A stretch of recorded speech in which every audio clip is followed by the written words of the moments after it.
Hola a todas, tengo muchísima ilusión de contaros que empezamos el podcast de defensa de la Una OTEA. Y bueno, como nuestro signo, vamos a utilizar este timer y vamos a dar la vuelta y oficialmente empieza el podcast. Defensa de la Una OTEA, el podcast. Bienvenida, Seila. Muchas gracias. De nada, me hace muchísima ilusión tenerte aquí.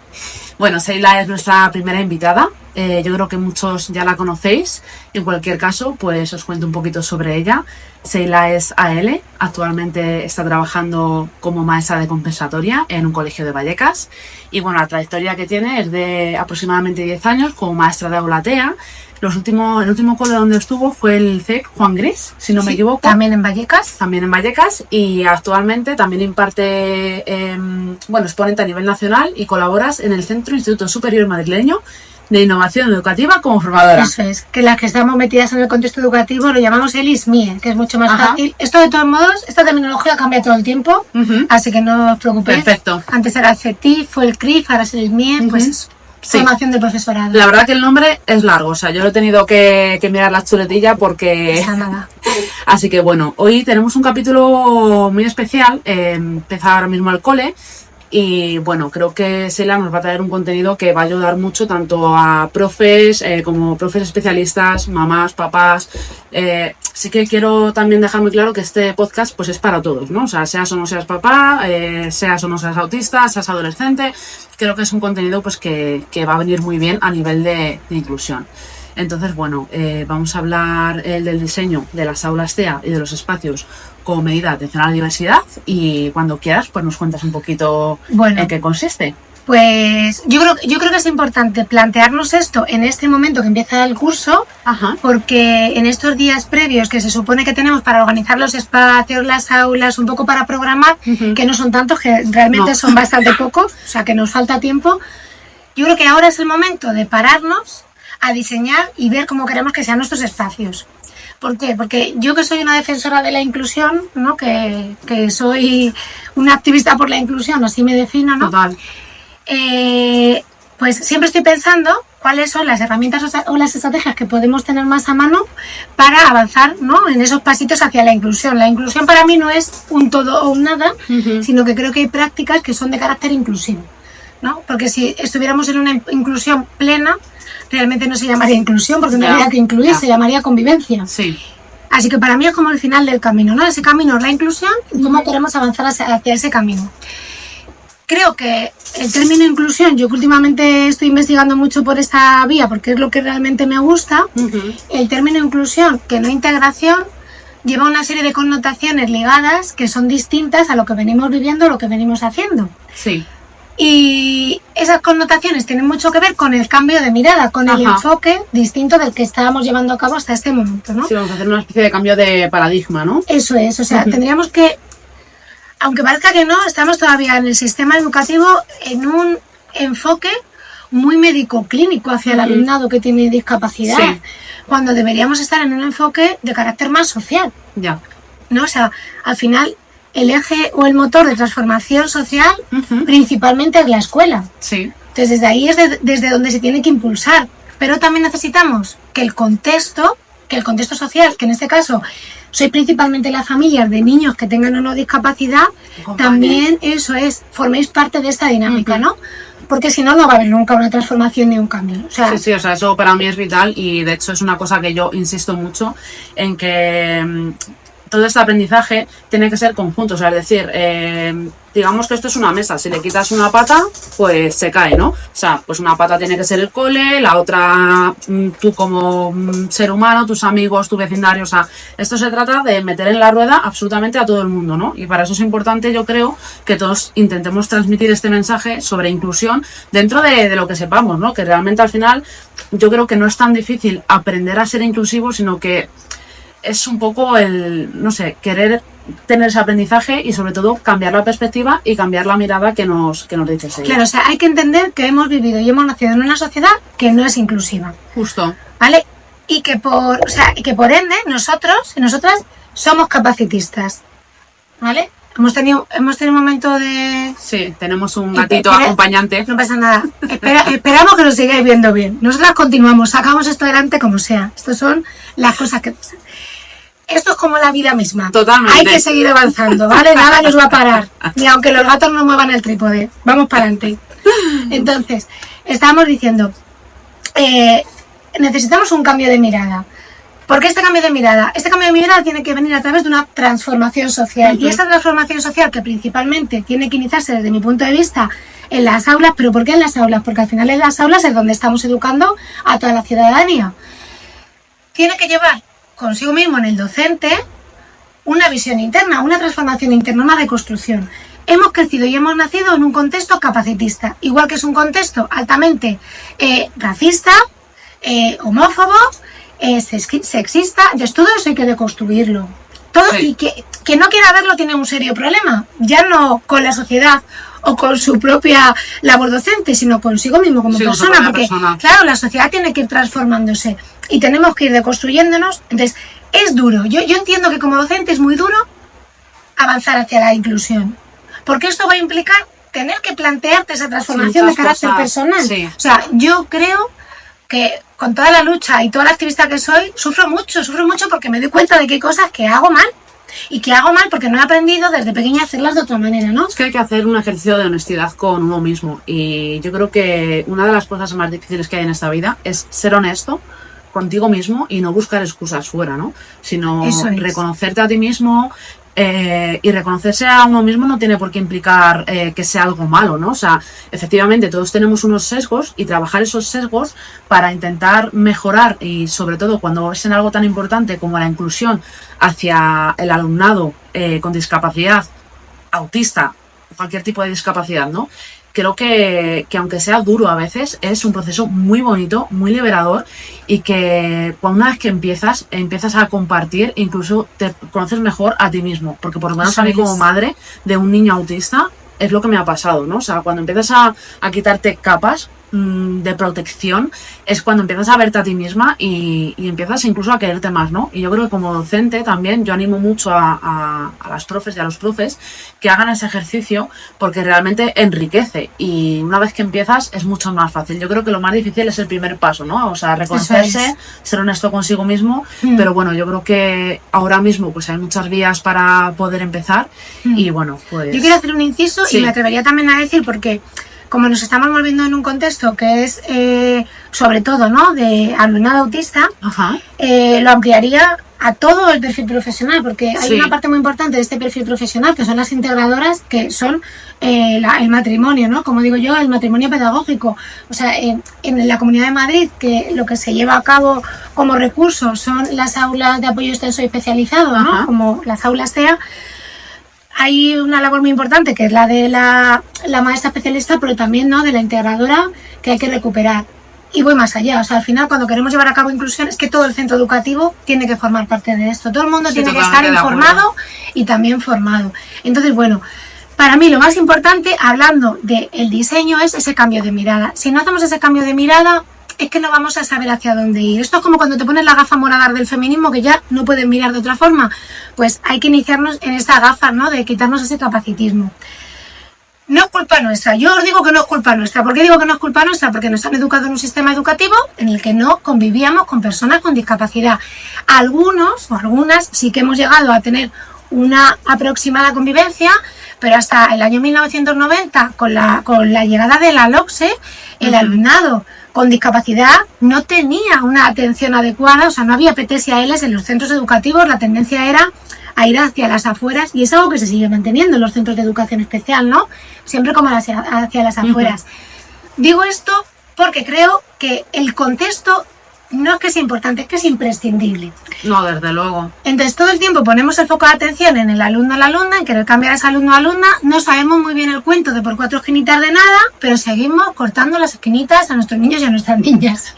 No, seguimos haciendo los entornos accesibles. Totalmente de acuerdo. Claro, entonces lo primero que hay que hacer es mirar en el contexto. Vamos a diseñar espacios que sean seguros y accesibles. Y cómo, o sea, digamos, si tuvieras que definir rápidamente cuáles serían los primeros pasos o los más fáciles o más sencillos de llevar a cabo en un centro escolar para adaptar el contexto, ¿cuáles dirías tú que son? Vale, no me voy a meter en teoría porque no nos daría tiempo y no es lo que queremos, sino que queremos hacer esto que sea algo como... Sí, más o menos. Eso es.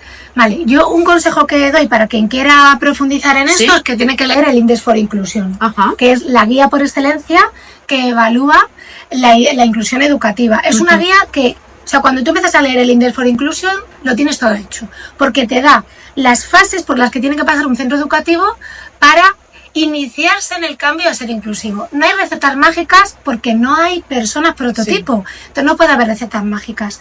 Tenemos que tener una serie de parámetros o de ítems a tener en cuenta, ¿no? Para poder iniciar estos cambios. También decir que los cambios no son o blancos o negros, y hay un proceso. Entonces es mejor hacer 3 actividades de carácter inclusivo a no hacer ninguna, a decir, no llego. Bueno, pues si no llegas, vamos a ver por dónde empezar. Entonces, docentes, compañeras integradoras, maestras que seáis especialistas, tutoras de aula, personal del comedor y familias, ¿qué tenemos que hacer? Los que no conozcáis todavía el perfil de las criaturas con las que vais a estar, pues tenéis que conocerlo. Y ahí las familias son imprescindibles. O sea, yo no concibo ningún tipo de intervención o de trabajo que no sea centrado en la familia y en la persona. Entonces, ya es el primer problema que tenemos en los centros, es que no estamos escuchando a las familias. Entonces, tenemos que sentarnos a ver cuáles son las necesidades de las familias, porque realmente hacia ahí es hacia donde hay que ir. O sea, una persona puede ser feliz sin saber hacer derivadas, pero una persona no puede ser feliz sin tener amigos y amigas. Entonces, estamos dirigiendo mal la intervención dentro desde los centros educativos. Hay que escuchar cuáles son las necesidades, porque a lo mejor tu necesidad mayor, pues no sé, es que tu hijo o tu hija pueda estar de forma tranquila, placentera y que tenga bienestar 10 minutos en tu casa de forma autónoma. Y lo que estamos potenciando en el colegio es las matemáticas con una persona al lado que lo que menos genera es autonomía, ¿no? Es que realmente las familias sé que nos sentimos vulnerables en ese aspecto muchísimas veces porque, por ejemplo, yo en mi caso tengo la gran suerte de que mi colegio funciona muy bien en ese aspecto, pero sí que nos llegan por muchos testimonios de familias que efectivamente no se sienten escuchadas o que quizás desde el centro pues espera X cuando realmente la importancia que tienen ellos respecto a sus peques no es que sepa hacer una suma o que sepa escribir en minúsculas, sino pues otro tipo de preocupaciones que no tienen nada que ver con el... no me sale ahora cómo se llama. Con el currículo. Justo. Entonces, eso también es muy importante, ¿no? Que muchísimas veces, aparte de que para mí es imprescindible que todo el aprendizaje parta de los intereses del peque y de las fortalezas del peque, especialmente si en este caso estamos hablando de una infancia autista, que si todos conocemos un poco el autismo, pues ya sabemos cómo funciona el tema de los intereses profundos, y creo que en vez de criticarlos o menospreciarlos, como hacen muchas personas, incluido, no me matéis por esto, pero incluido muchos docentes, ¿vale? Creo que se debería de aprovechar todos esos intereses profundos para tirar de ese alumno o esa alumna y fomentar pues esa enseñanza que al final depende de cada profe, no sé, es su trabajo, ¿no? Claro. Supongo que todos tendréis vuestros truquillos, ¿no? Por decirlo de alguna manera, pues para poder gestionar con ese peque, ¿no? Entonces, bueno, pues esto como me aporte como familia. Yo creo que es muy interesante esto que dices porque vamos a hacer una diferenciación. Entonces, como sí que todo esto queda recogido en los derechos de la infancia, los derechos de los niños, y es un derecho a que cada niño o niña tengan puesto en marcha sus medidas de atención. O sea, hay unas medidas de atención ordinarias a todo el alumnado que es por derecho, o sea, que no hace falta tener ni siquiera un diagnóstico, ¿no? En el momento en que tú tienes un alumno o una alumna con unas peculiaridades, con unas características, tú ya tienes que poner en marcha una serie de estrategias y de recursos. Entiendo. Y esto es por derecho, ¿no? Y esto queda recogido en la normativa vigente. Aquí en la Comunidad de Madrid queda recogido en el decreto 23/2023. O sea que, y luego cada Comunidad de Madrid lo tendrá recogido de una forma, pero estos son medidas de carácter ordinario de atención a la diversidad. ¿Vale? Pues si queréis buscarlos en otras comunidades. ¿Qué quiero decir con esto? Que por un lado está esa medida de carácter ordinario, que no son curriculares significativas, ¿vale? Sí que son adaptaciones no significativas, y luego estarían las adaptaciones al currículo. Independientemente de que un niño o una niña tenga adaptaciones de carácter significativo, las personas que están dentro del espectro necesitan de una adaptación de carácter no significativo de accesibilidad, y eso hay que tenerlo en cuenta, porque para que a ti te den un diagnóstico de autismo, tú tienes una serie de ítems que cumples y esos ítems... Efectivamente. O sea, esto es importante, ¿no? Porque una persona autista no es que tenga unas necesidades por ser autista, sino que tiene unas necesidades en su interacción con los entornos y con los contextos. Entonces, ¿dónde surge la necesidad? Importante, además. La necesidad surge en la interacción de las personas con los contextos. ¿Esto qué quiere decir? Y cuando hablo de contextos, no solamente hablo de los contextos espaciales. O sea, una conversación o un contexto de conversación es un contexto social. Y la dificultad va a surgir en esa interacción con el contexto. Nos estamos empeñando en cambiar a las personas cuando donde tenemos que poner el foco y donde tenemos que empezar es a diseñar contextos que sean accesibles a los aprendizajes y a la participación. O sea, cuando yo digo, ¿para qué quiero que sea accesible este contexto? Este contexto tiene que ser accesible para que yo pueda aprender como personita, pero también para que yo pueda participar. Si tú estás en una asamblea de un centro escolar, de mi clase, eso es un contexto. Ese contexto tiene que ser accesible a mi participación. Y para que exista inclusión, tiene que haber presencia, participación y logro. O como decía Montaner, presencia, participación y progreso. Entonces, esto hay que tenerlo en cuenta. Lo primero que tenemos que hacer es esto. Vamos a conocer a las criaturas con las que vamos a estar. Vamos a conocer cuáles son sus peculiaridades, sus particularidades, sus características. Y os digo que no hace falta tener discapacidad, que en vuestra clase tenéis niños y niñas zurdos y no lo sabéis muchas veces, perdonadme, pero no lo sabemos. Y aquí yo sé que alguien dirá, claro, porque estamos a ratios de 25, sí lo sé, que estamos a ratios de 25. Entonces, como estamos a ratios de 25, también tendremos que conocer al alumnado para repartir los tiempos de forma equitativa, porque el principio de equidad de la LOE lo que nos dice es que hay que dar más posibilidades y más recursos a quien más lo necesita. Entonces tendremos que repartir los tiempos, los materiales, los recursos, tenemos que diseñar de forma equitativa, porque no solamente el profesorado, sino todas las personas que estamos en el ámbito educativo, tenemos dentro de nuestra responsabilidad compensar la desigualdad. Si no conocemos al alumnado y si no somos equitativos, no vamos a compensar esa desigualdad. Entonces vamos a mirar a nuestro alrededor, vamos a ver dónde estamos trabajando, cuál es nuestro espacio, y si tu espacio es el comedor, ese es tu espacio. Si tu espacio es un patio, ese es tu espacio. Si tu espacio es un aula, ese es tu espacio. Y vamos a ver qué barreras está suponiendo esto. Vamos a encontrarnos con barreras de diferente tipo. Para mí, la barrera más importante y la que primero hay que derribar es la barrera social. Eso debe ser social. O sea, la barrera social. Este niño no llega y este niño no puede. Vamos a ver. Sabemos que en este caso, en el autismo, hay una serie de características, pero esas características no pueden limitar los aprendizajes, porque si algo tiene el autismo es que es, completamente heterogéneo. Podemos encontrarnos personas muy diferentes entre sí. No solamente los aprendizajes, sino las experiencias de ese peque, porque una de las cosas también que a nosotros nos llega mucho, por ejemplo, el tema de las excursiones, es brutal, que hay muchísimos alumnos autistas que no les dejan ir a las excursiones, pues porque o no pueden, o no hay medios, o es que no hay personal suficiente.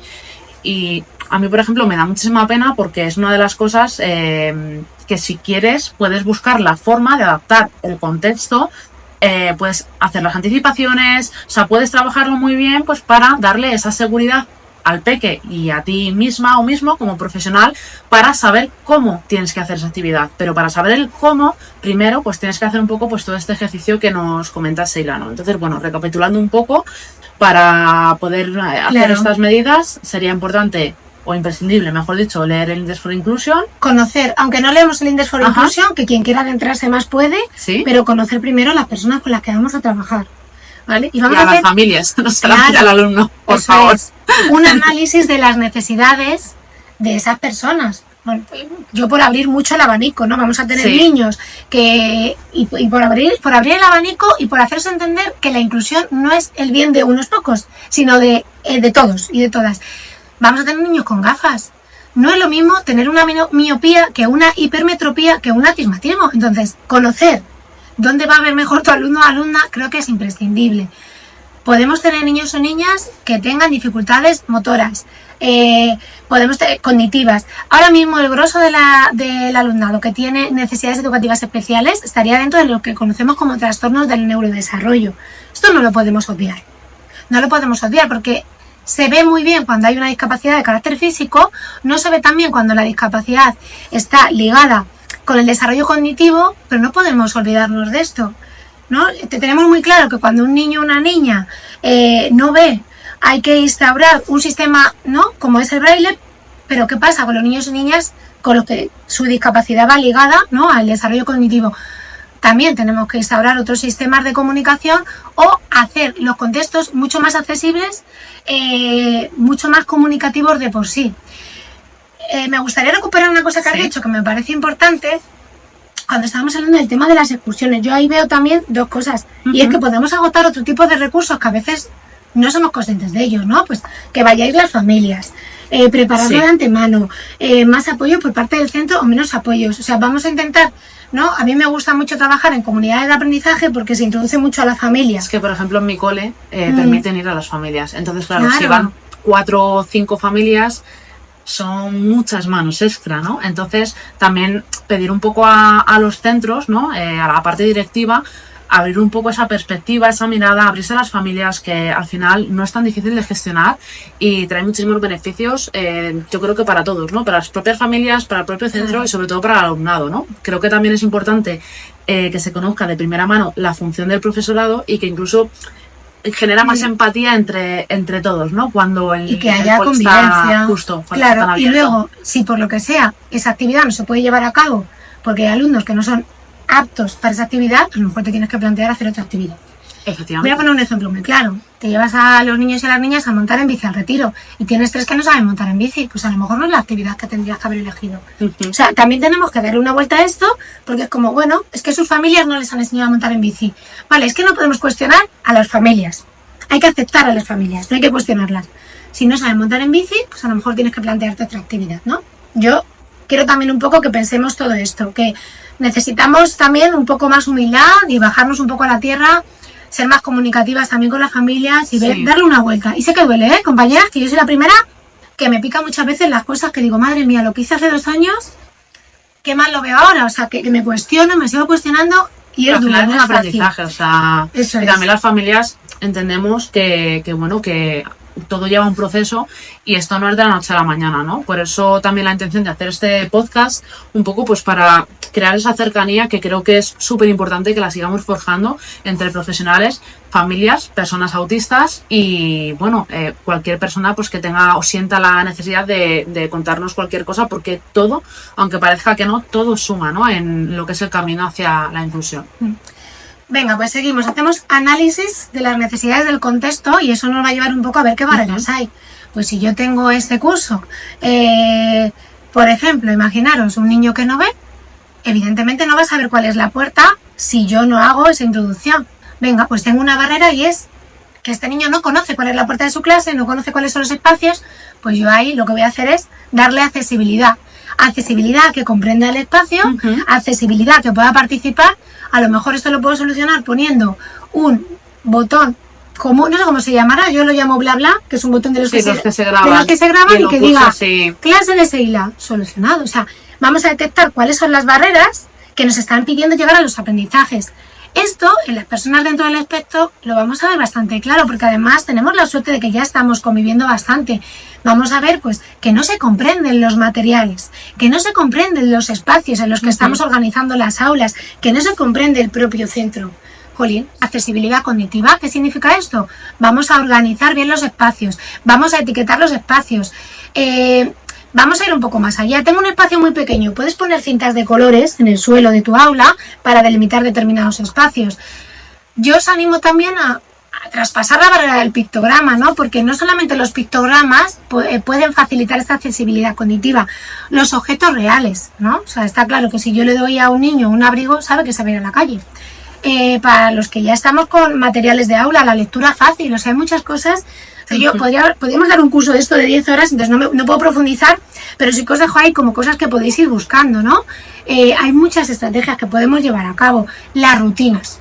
Las rutinas, si echáis un ojo infantil, que para mí infantil es maravilloso porque se establecen todo este tipo de rutinas. Se están apoyando también, por ejemplo, en las canciones. Te apoyas en las canciones, ¿no? Y tú ya vas creando, ¿no? una serie de rutina a través de esas canciones. Tú cantas la canción a recoger y todo el mundo recoge. Independientemente, es increíble, ¿no? Es como, tú ves una maestra infantil que entona y parece, Sí, de es repente es automático. magia, ¿no? Es Sí. como que todo el alumnado empieza a hacer lo que dice esa canción y es maravilloso. Creo que a veces intentamos convertir infantil en primaria cuando lo que habría que hacer es extender infantil Ujú. o el modelo de aprendizaje infantil al resto de primaria, por lo menos en lo que a inclusión respecta. ¿Qué más? Pues además de la accesibilidad cognitiva, podemos hablar de la accesibilidad física, que está muy orientada al alumnado que tiene a lo mejor una discapacidad de carácter motor, pero no solamente eso. O sea, por ejemplo, mantener los pasillos que se puedan andar en lugar de con mochilas en el medio, el orden del aula podría traspasar esa barrera de la accesibilidad física para convertirse en accesibilidad Es que eso es muy cognitiva, también, ¿eh? porque cuando tú tienes un entorno y accesibilidad sensorial, cuando tú tienes un entorno Justo. organizado, a nivel sensorial tú te encuentras mejor. Esto nos pasa a muchas personas, todos. ¿no? Que bueno, ahora últimamente hay por lo visto algún estudio que indica que cuando la mesa está desorganizada es porque hay cerebros a los que pueden traspasar esa barrera y trabajar sin que la mesa esté organizada. Yo espero que mi hija no se entere de esto y organice su escritorio, porque si no ya tendrá que ser El un mío es problema un muy grande. experto ya. Entonces, pero esto nos pasa mucho a las personas, el ruido visual, ¿no? Esto sería Efectivamente. accesibilidad sensorial. Necesitamos contextos que sean amables a nivel sensorial. Entonces, ¿por dónde está entrando la luz en mi aula? ¿Cómo tengo organizados los espacios? ¿Son amables para mi alumnado? ¿Pongo música, eso, que acompañe las rutinas? Tengo un estímulo tengo los estímulos controlados, hay un ambiente silencioso en el que podamos hablarnos y escucharnos. Claro, o sea, Me gustaría también, porque estoy pensando en lo que estás diciendo, y hay una parte que se habla muchísimo entre los padres, y es que se pueda permitir el hecho de que cuando los peques tienen la necesidad de moverse o de manipular con las manos, muchas veces, yo por ejemplo, los Fidget Toys, ¿vale? Son los juguetitos que, pues por ejemplo, el típico de explotar pompitas o el spinner, ¿no? Que muchas veces se ve como una especie de juego y no está bien visto, ¿no? Y realmente sí que ayuda a muchos niños, no solamente a los peques autistas, sino también a la infancia neurotípica, a regularse, ¿no? Y eso es algo, por ejemplo, que yo veo que está como muy mal visto dentro de las aulas, el hecho de que puedan tener pues ciertos objetos para regularse o que puedan deambular libremente por la clase o disponer de un espacio para hacer eso. Y también es algo que me gustaría resaltar aquí en el podcast porque me parece súper importante, porque en mi caso personal fue muy importante el año pasado que Eric pudiera disponer de esa libertad a nivel sensorial y de esa libertad a nivel de poder levantarse, porque por ejemplo Eric es un peque que no aguantará una asamblea, vamos, Claro. es imposible.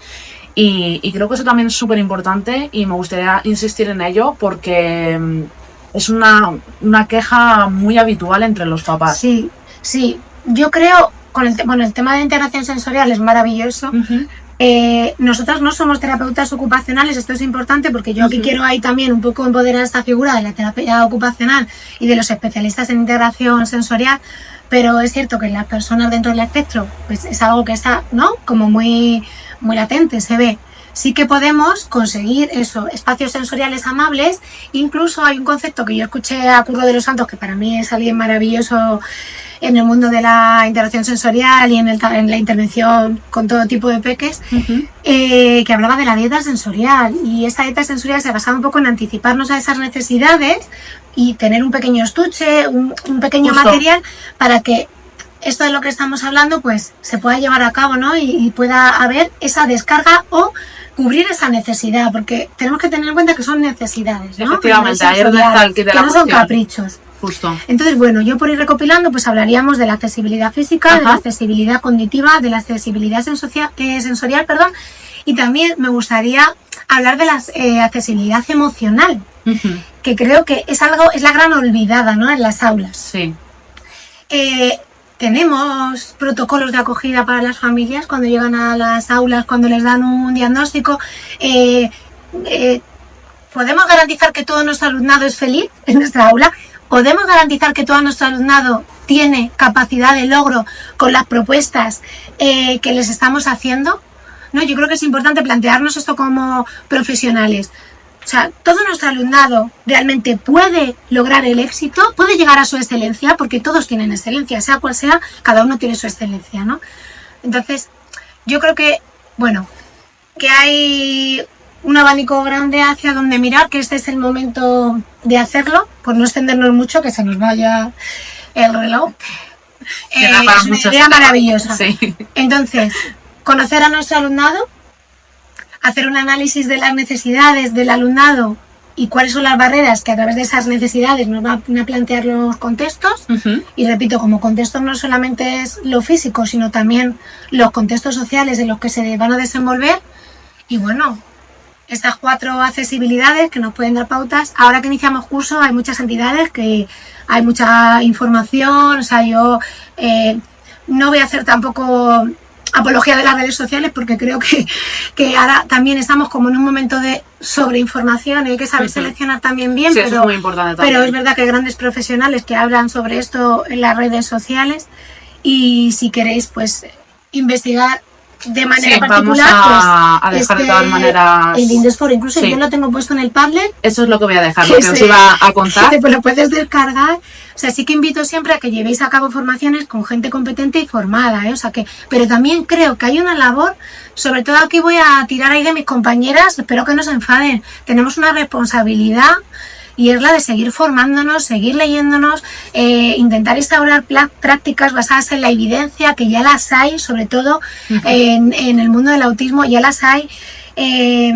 seguir formándonos sobre todo esto. Yo hace poco compartía ese documento de prácticas basadas en la evidencia, que hay muchísimas actividades que se pueden llevar a cabo, y bueno, ya hay documentos que son importantes. Ahora mismo tenemos a nuestra mano mucha información, hay que saber seleccionar de dónde. Y también tenemos, esto es algo que como yo estoy en redes, a veces me llega, no podemos pensar que todo nos lo puede solucionar a través de un reel. No, o sea, tenemos que investigar, tenemos que leernos, tenemos que mojarnos y que ponernos un poco con todo esto también. No todo se puede solucionar a través de un reel. Yo un poco lo que quiero añadir para finalizar es que esa responsabilidad es de la sociedad en sí. Y aunque haya mucha documentación que nos digan cómo tenemos que hacerlo, creo que hay veces que tiene que salir de aquí. Y cuando tú empiezas a mirar con el corazón, es cuando realmente te das cuenta y puedes empezar a hacer pues esa deconstrucción, y eso es aplicable a todo el mundo, tanto a profesorado como a alumnado, papás, mamás, adolescentes. O sea, es un poco lo que os decía al principio, ¿no? Que esto es para todos. De todas maneras, os voy a dejar el Padlet, es que nunca me sale, ¿no? Padlet. No sé decirlo bien. Yo como sé de la LOPSE se me da un poco pues, más. Bueno, ya somos dos. Padlet. Entonces, bueno, os voy a dejar el de Seila porque ya pues tiene esa serie de documentos y la verdad que viene todo bastante resumido, bastante concentrado, lo más importante de lo que puedes leer sobre inclusión, pero es lo que os digo, ¿no? Todo lo demás lo podéis poner vosotros simplemente con vuestra actitud y con el cambio de mirada, ¿no? Y bueno, por lo demás, pues no sé si quieres añadir alguna cosita. Nada, yo intento, o sea, yo al final lo que intento, yo siempre digo que yo no soy influencer, que yo soy maestra, pero es verdad que lo que intento es divulgar sobre inclusión. Quiero que la gente empiece a pensar, que empecemos a poner el término sobre la mesa, que empecemos a debatir cuestiones importantes. Quiero, ya que tengo este momento, lanzar ahí el debate de inclusión no significa que queramos que cierren educación especial. No, de hecho creo que hay que aprender mucho de educación especial. No estamos en ese momento. O sea, toda transformación social requiere de un proceso y un periodo de tiempo larguísimo. Estamos en otros momentos. Entonces vamos a preocuparnos de lo que sí podemos hacer ahora. Vamos a ocuparnos de lo que podemos hacer ahora y vamos a dejar de preocuparnos de algo que es un fake, que es incierto, porque ahora mismo para mí educación especial es un lugar del que aprender, no un lugar que cerrar, sino un lugar del que aprender, del que hay que rescatar muchas cosas, del que hay que escuchar mucho a las compañeras, que yo he estado muchos años en especial también, de hecho mi plaza pública está en educación especial, hay mucho que aprender. Entonces vamos a dejar de gastar tiempo en fragmentarnos, ¿no? Claro, vamos a empezar a ver qué es lo que sí podemos hacer. Vamos a hablar de prácticas inclusivas, vamos a, venga, si de mi jornada lo que puedo hacer son 2 horas en las que sí me he preparado algo inclusivo, voy a llevarlo a cabo, ¿no? Porque poquito a poco es como vamos a ir avanzando. Por lo menos es lo que yo creo, ¿no? Yo soy una activista por la inclusión, pero también soy una obrera de la tiza, que dice mucho mi amigo Álvaro, que es maravilloso y sabe mucho. Entonces, al final que no se nos olvide, porque somos unas currantas, que estamos ahí al pie del cañón, que sí que tenemos 25 en las aulas, pero que bueno, pues que vamos a ver, vamos a hacer lo que podemos con lo que tenemos, ¿no? Que es algo que también digo mucho. Sí. Así que nada, joderte, pues las gracias, porque Nada, para mí estar aquí es un placer, ya lo sabes tú. El placer Yo es estoy mío. contentísima. Y bueno, también esto lo quiero decir sí o sí. Este movimiento surgió gracias a Sheila. Ella fue la que plantó la semilla de esta revolución con el vídeo que hizo sobre la 254, que bueno, es otro tema que ya hablaremos en otro momento. Y de verdad, no sabes la ilusión que me hace tenerte aquí, no sabes lo que te admiro, o sea, que estés en mi casa, o sea, es que Bueno, yo me emociono enseguida, pero bueno, sabes que no sé, te quiero mucho. qué bonito, esto lo dejamos ahí en directo todo. Sí, todo. aunque suene mal. No suena mal, es que el mundo, yo siempre hago mucho por la pedagogía del amor, y es que creo que en este mundo nos hace falta más amor. Pues sí, la verdad es que sí. Y Así menos que bueno, guerras. pues nada, ya nos despedimos. Pues muchas gracias, un placer. ¿Qué pasa, Arco? ¿Tú también quieres salir o qué? ¿Eh? Pues nada, Estamos muchísimas gracias confiando. por vernos. Si habéis llegado hasta aquí, muchísimas gracias. Espero que os haya gustado. Cualquier sugerencia la podéis comentar en comentarios. Y bueno, os dejo todos los datos completos. Si os falta algo o lo echáis de menos, me avisáis. Muchas gracias.